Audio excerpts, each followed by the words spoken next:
नमस्कार। पिछली वीडियो में हमने हाथ के प्रकार के बारे में बात किए थे, तो उसमें हमने बात किया था कि जो हमने हाथ के प्रकार को दो डिवीज़न में डिवाइड किया था, एक नरम और एक कठोर। तो जो कठोर वाले सेक्शन है उसमें हमने श्रमिक टाइप का जो हाथ था उसके बारे में बात किया था।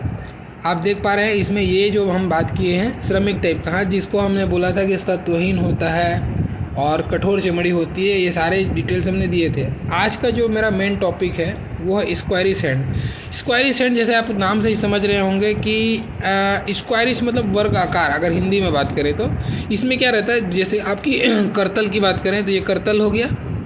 इस करतल में ये हाथ उल्टा करके रखा हुआ है, आप सीधा देख के समझ सकते हैं। तो जिधर पे आपकी हाथ की रेखाएं होती है उस साइड से आप देखिए, आपको ये लंबाई और चौड़ाई दोनों बराबर देखने को मिलेगा ऐसे हाथ में।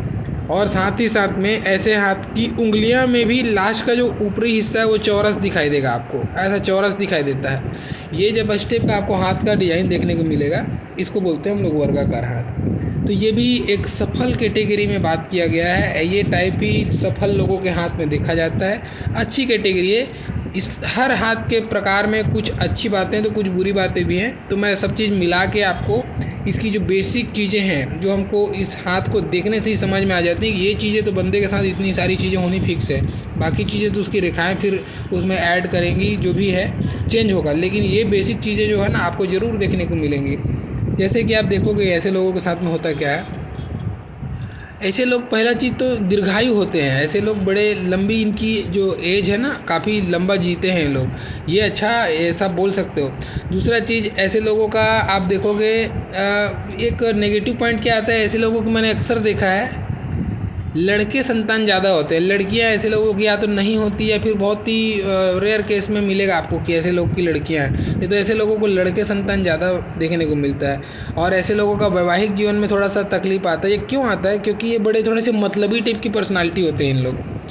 ऐसे लोग थोड़े मतलबी होते हैं ज़्यादा, इनके अंदर में ये बहुत ज़्यादा प्रैक्टिकल होते हैं, एक्चुअल में बहुत प्रैक्टिकल होते हैं। इनके अंदर में थोड़ी भावुकता की कमी देखी जाती है, इसीलिए पत्नी के साथ में ना वो जो अटैचमेंट है, बस एक पत्नी है ऐसा इनके दिमाग में होता है। उससे ज़्यादा ये कभी अर्धांगिनी या जीवन संगिनी की तरफ में नहीं सोच पाते हैं। जस्ट एक दुनिया के रिवाज है, इसके हिसाब से निभा रहे हैं, ऐसा इनके मन में रहता है। ये हमेशा एनी टाइम अपनी मकसद को, अपने गोल की तरफ में फोकस रहते हैं, बहुत ज़्यादा से वो अपने गोल पे सेंटर्ड पर्सन होते हैं इन लोग। आप देखना इसके बाद में ऐसा एक चीज़ और देखने को मिलेगा, इनको जीवन में ना बार बार धन हानि होती है, ये भी है। ऐसे लोगों को अचानक से धन हानि इनके जीवन में फ्रीक्वेंसी बहुत बार होती है, और जब भी होती है काफ़ी नुकसान करती है इसका, लेकिन इसके बाद भी ये फिर से उठ के खड़े हो जाते हैं। बहुत गजब के योद्धा होते हैं इन लोग, मैं बोला ना बहुत प्रैक्टिकल होते हैं और अपने गोल पे बहुत डटे रहते हैं। ऐसा होने के कारण से जीवन में सक्सेस गेन करते हैं, बड़े उच्च पद को प्राप्त करते हैं बड़ा उच्च पद पे रहेंगे, अथॉरिटी पावर इनके पास में रहता है। और जहाँ भी आप देखोगे बिजनेस करें या नौकरी करें, जो भी है उसमें आपको ये अच्छा करते हुए आपको ज़रूर मिलेंगे। और इन लोग को सोशल वेलफेयर का बड़ा शौक़ होता है, जैसे कि धर्मशाला बनवा देना, कुछ मंदिर बनवा देना, किसी एनजीओ में बड़ा कुछ दान कर देना, यानी कि एक अपनी छाप छोड़ने की जो इनकी हमेशा इनके दिमाग में रहता है कि मैं एक छाप छोड़ूं, मैं मेरे नाम से कुछ ऐसा मैं करूं लोगों के लिए, ठीक है। लेकिन अब प्रॉब्लम क्या है, यहाँ पे अंतर क्या आता है इनके सोच में। मैंने अभी जस्ट बोला ना, मेरे नाम का छाप छोड़ूं, ये इनका मेन मकसद होता है। कहने का मतलब वेलफेयर तो साइड की बात है, पहले मतलब इनका रहता है कि इनका नाम होना चाहिए। अपनी प्रशंसा के लिए कुछ भी कर जाते हैं, ये इनका एक उसमें अगर उस प्लस में माइनस अगर बात करूँ तो ये होता है। इनका मेन मकसद होता है कि मेरी प्रशंसा होनी चाहिए। समाज कल्याण बात की बात है, लेकिन समाज के लिए करते हैं, उस अपनी प्रशंसा की चाह में समाज के लिए करते हैं, ये बात सही है। लेकिन इनका मेन क्या रहता है, अपना सम्मान के लिए। तो ऐसे थोड़े घमंडी भी देखे जाते हैं, इनको बहुत घमंड होता है। अपने ऊँचे ओहदे पर पहुँच गए ना तो वहाँ पर इनको घमंड बहुत होता है, बहुत इतराते हैं उस पोजीशन पे जाके कि देखो मैं ऐसा हूँ, ये वैसा, ऐसा थोड़ा इनके अंदर में ईगो का प्रॉब्लम रहता है। और ये हमेशा दूसरों को नीचा दिखाने के लिए आतुर रहते हैं, हमेशा उनको साबित करेंगे अपने आप को कि मैं इतना ऊपर हूँ, तुम मेरे को देखो। ये इनके अंदर में फीलिंग रहती है ऐसे लोगों के अंदर में, तो थोड़े घमंडी रहते हैं। उसके कारण से इनका जो व्यवहार है ना वो बहुत अच्छा नहीं हो पाता। और दूसरा चीज़ एक बहुत ही ज़बरदस्त इनके साथ में एक प्रॉब्लम मैं बताता हूँ, जब ये प्रॉब्लम में आ जाते हैं, धन हानि हो जाती है अचानक से, इनके जीवन में होते रहता है ऐसा। तो जब ऐसा घटना घटता है तो इनको, जैसे इनके जो मित्र हैं, ये जैसे इनके मित्र बहुत कम होते हैं क्योंकि ये मतलबी पर्सन है, फिर भी इनके जो मित्र होते हैं वो इनकी मदद करने के लिए आते हैं। तो ये भाई साहब बोलते हैं कि मुझे तुम्हारी मदद की ज़रूरत नहीं है। मदद लेना चाहते हैं लेकिन अपने उस सम्मान में, झूठे सम्मान के कारण से ये उनकी मदद ले नहीं पाते हैं और इसके कारण से इनको प्रॉब्लम होता है। तो ये भी है अपनी, मतलब बोलते हैं ना, अपने पैर पे कुल्हाड़ी मारने वाली कहानी। ऐसे लोग बहुत करते हैं, केवल अपना ईगो को सेटिस्फाइड करने के लिए अपना, उस समय इनका प्रैक्टिकल जो माइंड है वो काम नहीं कर पाता है। जहाँ ईगो की बात आती है, जहाँ सम्मान की बात आती है, तो सम्मान सही है, ज़रूरत से ज़्यादा सम्मान और आत्मसम्मान के चलते जो है आदमी घमंडी कहला जाता है। ये अक्सर ऐसे लोगों के साथ में देखने को मिलता है। अब एक और मैं इसमें बताऊं, जो मैंने पिछली वीडियो में मैंने आपको हाथ को नर्म और कठोर पे डिवाइड किया था, मैंने क्यों किया था, अभी देखो इसमें अंतर मैं जो बता रहा हूँ, जो अभी शब्द बोलूँगा उससे आपको समझ में आएगा। अभी ये मैंने जितना भी बताया ना, एक कोमल हाथ के प्रकार में इसको डाल के बताया आपको, है ना, जैसे कि आपने पिछली वीडियो में देखा था, इसको मैंने कोमल हाथ के प्रकार के साइड में डाल के रखा था।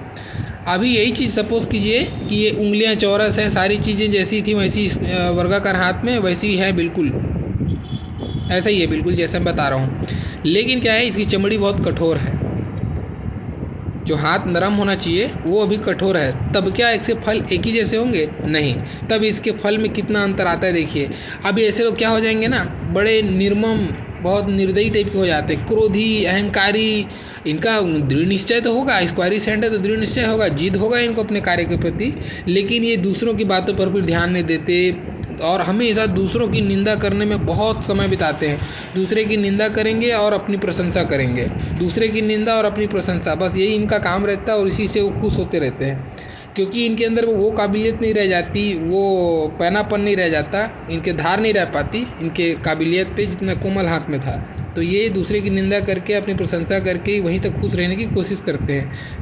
क्यों? क्योंकि इनके अंदर ईगो है, उसको सेटिस्फाइड इनको करना होता है, तो वो अपने कार्य से न कर पाने के कारण से अपनी जुबान से करने लग जाते हैं। तो ये दोनों के अर्थ में चेंज हो जाता है। इसीलिए मैंने कहा कि आप हाथ को डिजाइन से मत जाइए, आप उसे कोमल और कठोर से जाइए। आपको इसमें जब जाएंगे ना, आपको सटीकता मिलेगी। तो ये था आपको स्क्वायरी सेंट के बारे में कुछ बेसिक बातें। अब इसमें कुछ और भी बातें हैं, जैसे ये स्क्वायरी सेंट का एक और पॉइंट मैं जोड़ते चलूँ, अभी मिस हो रहा था दिमाग से। ऐसे लोग बड़े अच्छे घर में पैदा होते हैं, इनका कुल कुटुंब बहुत अच्छा होता है, एक बड़े घर में पैदा होंगे, अच्छा बड़ा भरा पूरा परिवार होता है, लेकिन इनका जो एंड होगा ना, बुढ़ापा, उस समय ये बहुत अकेले हो जाते हैं, इनका कोई साथ नहीं आता। इनकी व्यवहार के कारण से ये अपना व्यवहार ऐसा बना के चलते हैं कि इनके अपने तो छोड़ो, पराए भी कोई साथ नहीं देने वाला इनका, इनके व्यवहार के कारण से। जब तक लोगों को भी इनसे मतलब जुड़ा रहता ना, तब तक जी सर यस सर करते हैं, लास्ट में फिर इनको अकेला छोड़ के, इनके व्यवहार के कारण से लोगों का सिंपैथी या अपने लोगों का सिंपैथी ये नहीं गेन कर पाते, इसीलिए इनका बुढ़ापा बहुत अच्छा नहीं बीतता है। और ना ही लोगों का, बल्कि अपने संतान के साइड से भी ऐसे लोगों को सिंपैथी नहीं मिल पाता, क्योंकि ये अपनी रवैया जब तक जीते हैं तब तक ऐसे ही मान के जीते हैं कि हम खुदा है तुम झुको, ऐसा थोड़ा नेचर इनके साथ में होता है। ठीक है, तो ये था, मैंने वर्गाकार हाथ के बारे में आपको काफ़ी डिटेल से बताया है और उम्मीद करता हूँ आपको ये वीडियो पसंद आया होगा। और जिसका भी वर्गाकार हाथ है, आप मैं जो बातें बताया आप अपने हाथ पे रिलेट करके देखिए, आपको 100% आपके साथ में ऐसी चीज़ें घटती हुई दिखाई देंगी। और अगर ऐसा है तो प्लीज़ आप कमेंट्स करके ज़रूर बताइएगा, और पसंद आया वीडियो तो लाइक कीजिए और मेरा चैनल सब्सक्राइब कीजिए। Thank you.